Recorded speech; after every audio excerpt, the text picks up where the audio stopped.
Hello my intelligent friends, welcome back to Tea and Lit. In today's video we are going to be doing our review of Sense and Sensibility by Jane Austen. So please grab yourselves a cuppa and a copy and let's get into today's video.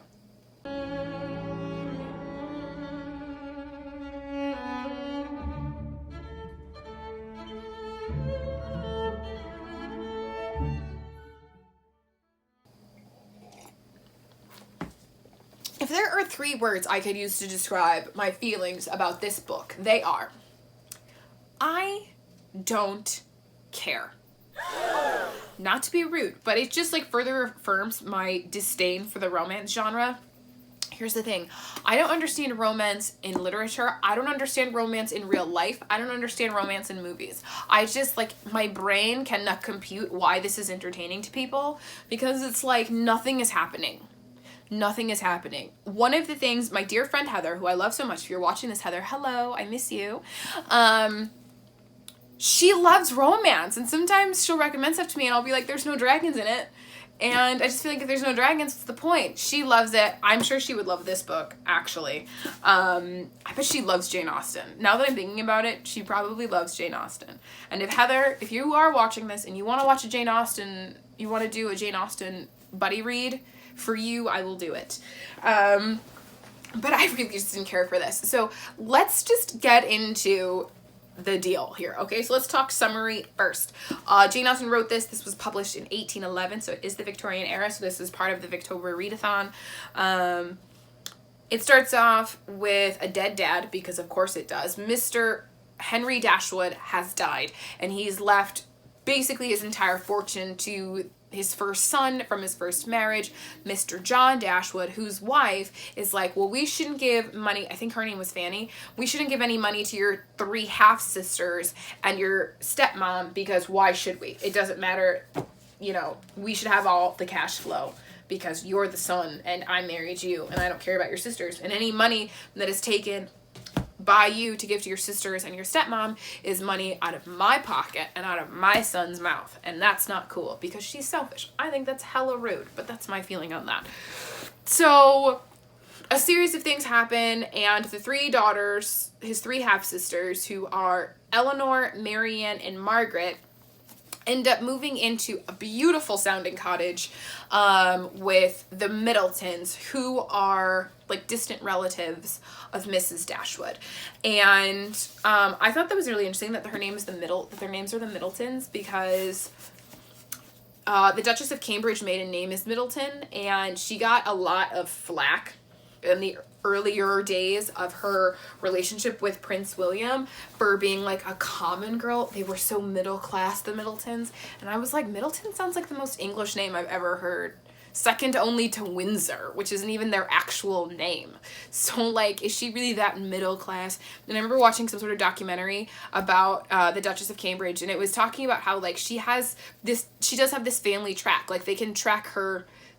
Historians can see like her family who fought in the wars and how they have been present in England for a really long time, and this is entirely beside any point whatsoever. I just thought it was really funny that the characters' names were Middleton, and that's that. That's really the only explanation. I quite love the Duchess of Cambridge. I have loved her since 2011 because I stayed up late writing a history paper while watching the royal wedding, and it was life-changing for me. It was life-changing to see a real-life princess in the making. Anyway, back to the point of Sense and Sensibility. After I say I hate romance, I did really enjoy the royal wedding between Prince William and the Duchess of Cambridge. I did. Back to the point. So while the Dashwood girls are at the cottage, they meet several young men, some not so young, suitors, basically. And this whole story is basically how they navigate determining a partnership. And it was just so boring. It was just so boring. Like, the whole thing was like, well, this guy, you know, he's nice, but he doesn't have a lot of money. Well, this guy's kind of a jerk, but he has a lot of money. And then the guys are like, well, this girl's nice, but she doesn't have a lot of money. And then this girl's not so great, but she has a lot of money. And it's like, you know, the whole thing was about how much money people had, what people's inheritance was going to be, people forsaking their inheritance to be with the person they thought they loved, and like all of these things. And it was just, all it was like so dry. It was just so dreadful. And like the way these characters are trying to determine their relationships was so tedious, so boring, so useless. And I'm just like, do you have nothing better to do than to sit around? This is what, like, the real vibe that I got from. Do you really have nothing better to do than to just sit around and talk about other people? Because it's like, I don't know, I can see why people hate the aristocracy after reading this, because as somebody who watches stuff from the royal family, like, I have this understanding of a modern royal family, that they like go to hospitals and they go to schools and they talk about mental health. Prince William just did a podcast a couple months ago where he was talking to some guys about football and over a pint. Like, to me, that's what you're supposed to do. You're supposed to bring awareness to issues, but that's I guess that's a modern thing that I see. Like, this just like screams Downton Abbey, and I can see Dame Maggie Smith saying, "What is a weekend?" And it's just like, you have nothing going on. They're not doing anything. It's not like any of them are talking about how they're helping their tenant farmers with stuff. It's not like they're planning a flower show. Like, they just are there, and they're like, well, we have our parties, and so we're going to our parties, and we must dress up in the loveliest dresses for our parties. And it's like, don't you want to like visit the homeless of London or something? Don't you want to like feed the poor? Or what my dad says, feed the naked, clothe the hungry. Like, they're not doing anything. This is basically, how many pages is this book? This book is 356 pages of, well, the only thing that we have to care about is money and developing partnerships, marriage partnerships based on money. And like, I understand that like that's something that happens, that people like are considering like income potential for partners, but at the same time, like, that's a lot for it to just be exclusively that. You know what I mean? And like, it is very common. I'm not going to say it's not. I read this thing for psychology, like one of the primary factors that women who are choosing male companions is their income possibility, well, their capacity to provide for a family, right? And that goes all the way back to like hunters and gatherers. Like, you don't want some scrawny dope who can't hunt a deer, because then your family will starve. So like, I understand conceptually, but like to the degree that it is that like you have nothing else to do other than gossip about who may or may not be marrying whom is like such a waste of time to me. And 356 pages is a long time for no one to have done basically anything. I'm telling you, no, I don't remember anybody going to a soup kitchen. I don't remember anybody visiting sick people. Like, it was just so useless. Anyway, in conclusion, I feel like, you know, rich people, if you're rich, you should be doing something with your day. That's how I feel. If you're sitting around and doing nothing but planning parties for other rich people, and it's not even to like raise money for the arts, like, what are you even doing? Why do you even have any of this? You clearly are undeserving of your money. And that was one of the things her mom, Mrs. Dashwood, their mom, was like, well, let's have somewhere that we can have parties. I want to have somewhere where I can entertain my friends. And it's like, I'm accustomed to such a large house. And, you know, will we get to keep the carriage? Will we not get to keep the carriage? How many horses do we get to keep? And it's just like so useless. Anyway, that is my gripe with the book. I didn't even finish the summary. So the first daughter is Eleanor, I think, and she is interested in this fellow, what was his name? Ferris, his sister-in-law. I don't even remember these people's names, and I only finished the book like 3 days ago. It doesn't actually matter. Eleanor is interested in this one dude from her hometown, and she has to like be prim and proper and go along with what her family wants, and so she leaves the dude behind, and that makes her sad. When her and her sisters are walking, one of them falls. I think it's Marianne who falls, and this nice strapping young man named Willoughby comes and carries her, like the gentleman he is, back to her cottage after she sprained her ankle, like the damsel in distress, that she can't walk back to her cottage. I mean, I've had to hobble through places after hurting myself, and it's just fine. And she falls in love with him, and they have, you know, he just loves the arts, and he understands music, and he's just, you know, the bee's knees.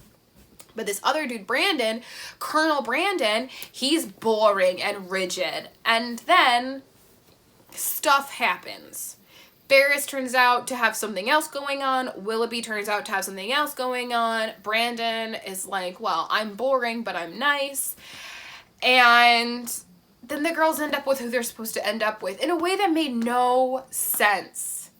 Like, the end of the book, like, it's like, well, the girls had to end up with who they were supposed to end up with. So Jane Austen just, like, finagled this crazy, convoluted story that made no sense. Like, well, of course somebody fell in love with their brother, and of course your fiance falls in love with your brother, because why wouldn't she? You know, you've been away for 2 weeks, and this is how long engagements last. And it's like, what? What even? I really didn't like this book. I really didn't care for this story. I don't feel the need to ever read another Jane Austen novel, but as I said, Heather, if you're watching this and you want to force me to do that, I will, because I love you and I miss you. But at the same time, it's like, I do not care about tedious romance, and this felt like 356 pages of nonsense. This feels like you didn't have to do anything at all. You could have just said, this is... Person A is meant to be with person B, person C is supposed to be met with person D, and, like, everybody get over it. The title, Sense and Sensibility, is that Eleanor is kind of boring, and she wants somebody who is just, like, running calm. Very easygoing, everybody's happy, everything's calm, we have enough money to survive, we don't need to be super rich, we don't need a carriage and horses and a big house, let's just have enough to survive and love each other. And then Marianne is, like, all romantic, and she wants these grand gestures of being rescued as a damsel in distress from her broken ankle by a handsome, strapping gent. And she wants, you know, the big house and all this stuff, and it's like... And I have to be able to, you know, converse with him about art and music. And, like, I totally get that. You do need to have somebody who you are compatible with. But, like, she is super rude about this guy who's a colonel. Like, he's got bigger fish. Like, he totally had bigger fish to fry. He had loads of other things to worry about than art and music, like family and his personal history and military service and running an estate. Like, he did have issues that he had to deal with. Anyway, so that's why it's called Sense and Sensibility. One of the sisters looks for sense, and the other one is more sensical, and the other one is more sensible. What are you talking about, Lixie?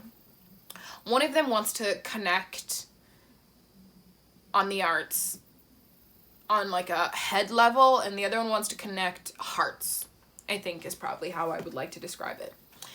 So, yeah, the ending made no sense to me. The beginning was boring. The middle section was tedious. I understand why people have a problem with aristocrats. And it was stupid. Can you say Jane Austen was stupid?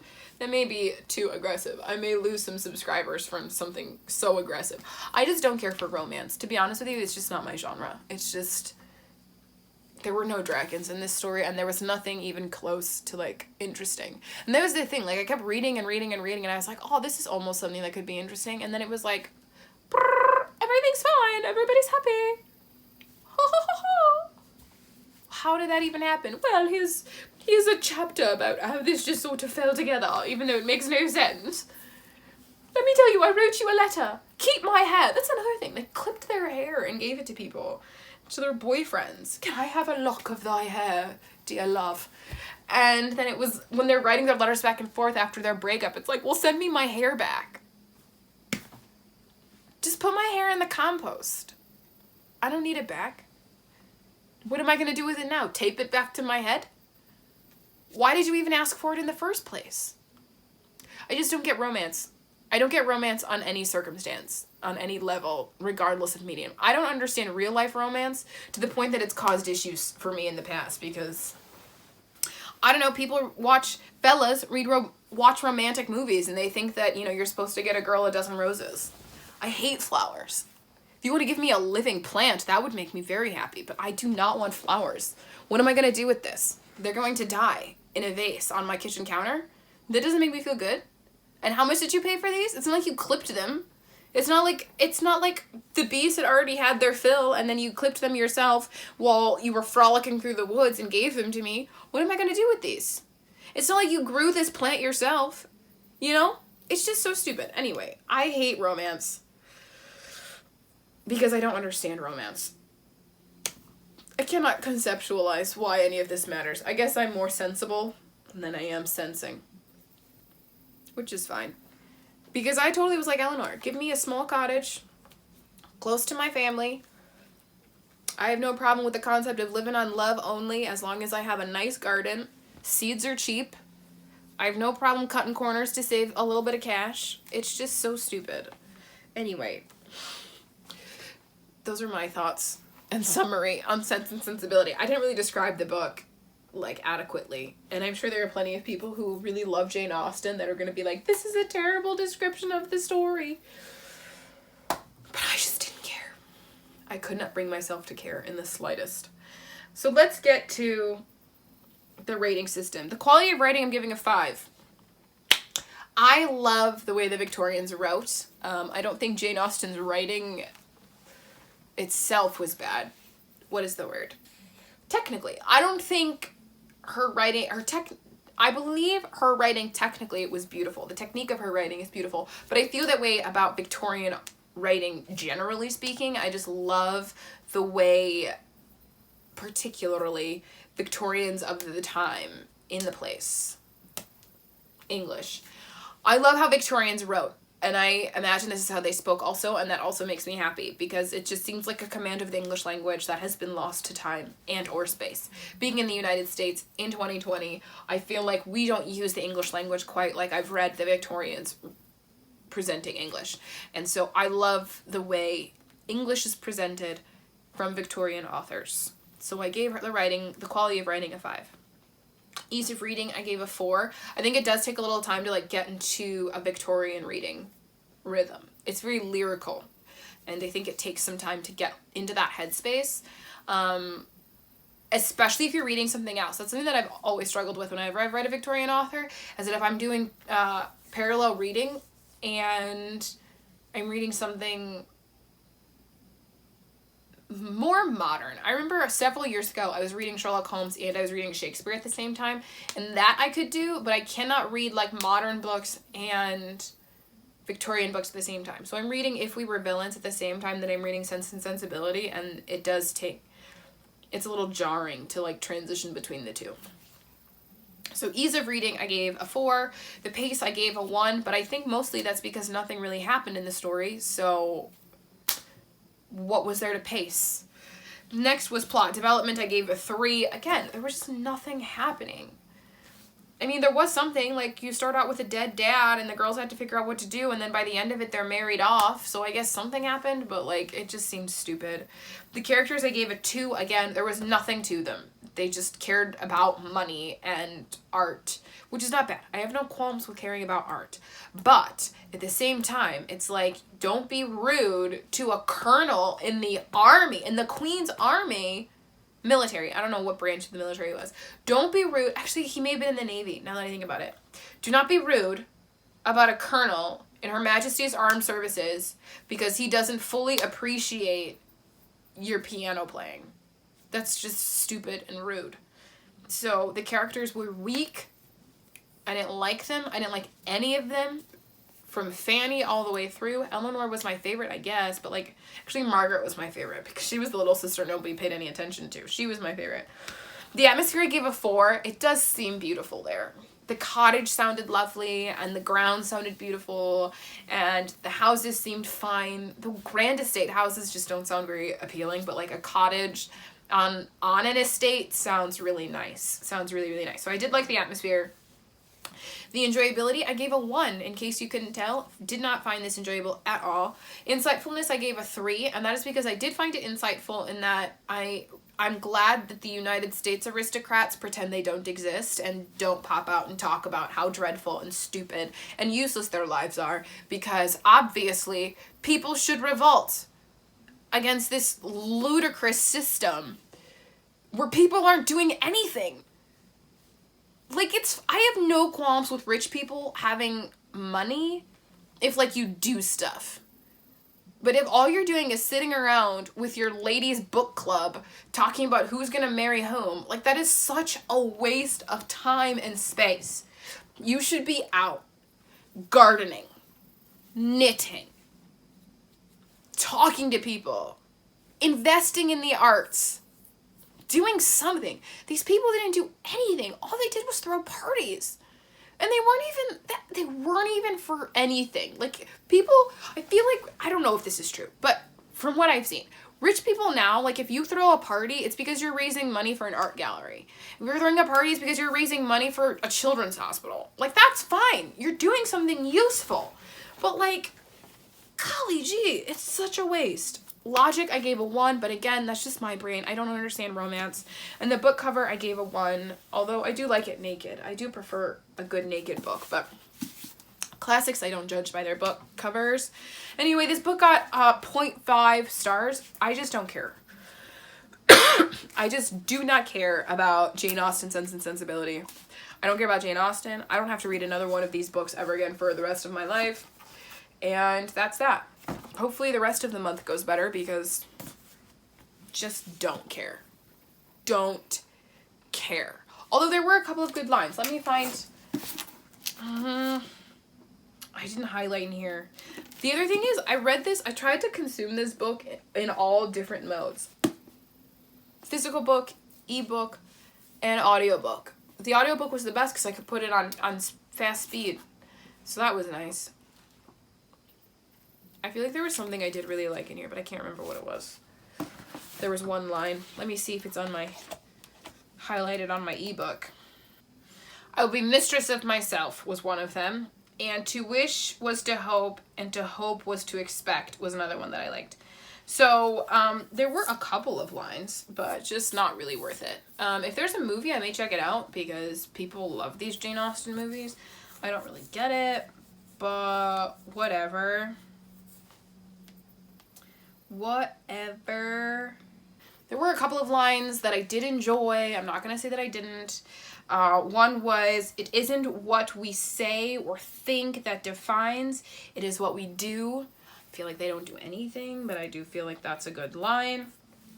Another one was, I never wish to offend, but I am so foolishly shy that I often seem negligent when I am only kept back by my natural awkwardness. I found that very, very, very relatable. Anyway, she did write a couple of great lines. I loved her structure in the writing. I just don't care for the content of the story. But I think that's more testament to my personality than anything else. Not necessarily the writing. I would say that I'm probably not the best person to go to if you are looking for information or recommendations on romance novels, because human romance is very confusing to me. That is all. There will be t-shirts with just a couple of those lines that I thought were good.